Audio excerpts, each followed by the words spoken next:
Hi, this is Cédric Lunven. We are back here in Orlando with Alex Dutra. Hi, Alex. Hey. And today we will dig into one of the most interesting features of the new Java driver. It's the Reactive API. From DataStax, this is the Distributed Data Show. So, first of all, Alex, could you tell me what is reactive and how it's compared in front of asynchronous? Well, reactive programming, in the most general sense of the word, it's just a programming paradigm that aims to create responsive and resilient systems. But this is very vague, right? So people generally refer to reactive programming. They actually mean the Reactive Streams API, which is a sort of initiative that was made a couple of years ago to create a framework that allows you to create those kind of reactive systems. So this API contains a few interfaces. The most important ones are the publisher, which is the component that will emit data in the system. And then you have the subscriber, which is the one that will consume that data.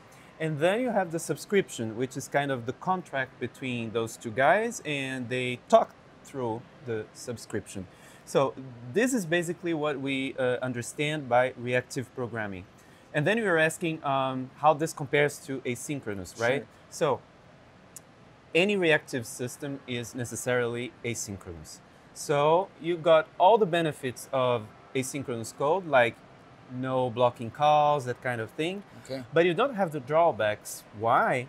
Because actually the only thing you need to do in reactive programming is to describe what you want to do with your data.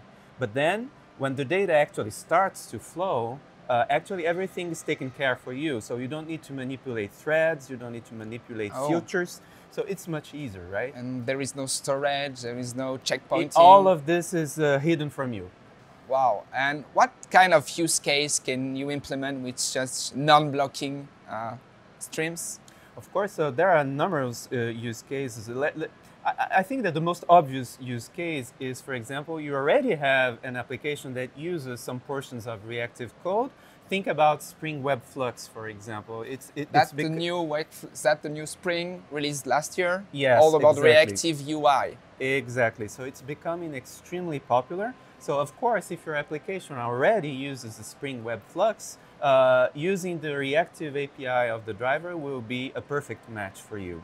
Other than that, I would say that, for example, if your application is just manipulating any kind of data, so reactive programming is also a good fit for you. Nice. So what does look like a reactive API? Yeah, so the reactive API of the driver is actually the main entry point is still DSE session, the DSE session object. So you will see that once you get a DSE session object, there are new methods in there. They're called ExecuteReactive. So when you call one of these methods, what happens is that you're going to get back an object called ReactiveResultSet. Okay. So what is a ReactiveResultSet? Actually, this guy is a publisher. So publisher is one of the interfaces that I was mentioning before. So this guy is actually a publisher that will publish to you all the rows that it fetches from Cassandra. So basically the way it works is that your code is going to act like a subscriber. So you're going to take that result set, you're going to subscribe to it, and as soon as the subscription starts, the driver will take care to send the query to Cassandra, and as soon as it starts getting rows from Cassandra, it will emit those rows to the subscriber. Yes, I got it. So now your code is only a consumer, and you get some event each time a new row is coming. Exactly. You got it all. Nice. Yes. So reactive pattern is not new in the field. Do you use any existing framework, any existing tool to implement your own reactive driver? Actually, no, because we didn't want to add new dependencies to the driver. We are very cautious when it comes to adding new dependencies to a library like the driver. So we actually implemented everything from scratch.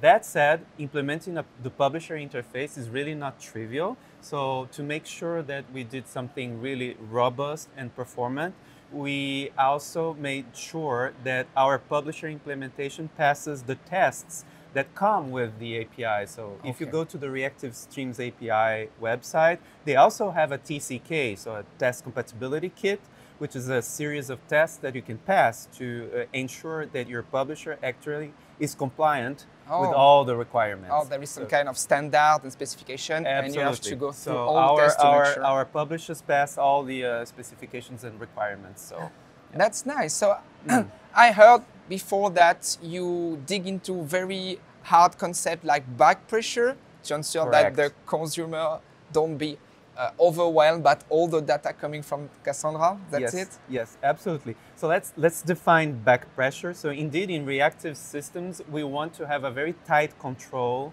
over the data flow.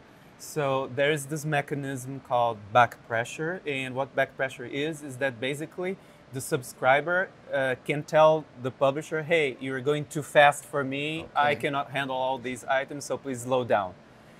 And the way we do this with the driver is that the driver will only fetch the next page if there is demand from the subscriber. So it's absolutely impossible to blow up memory by fetching too many pages in case the subscriber is too slow. See?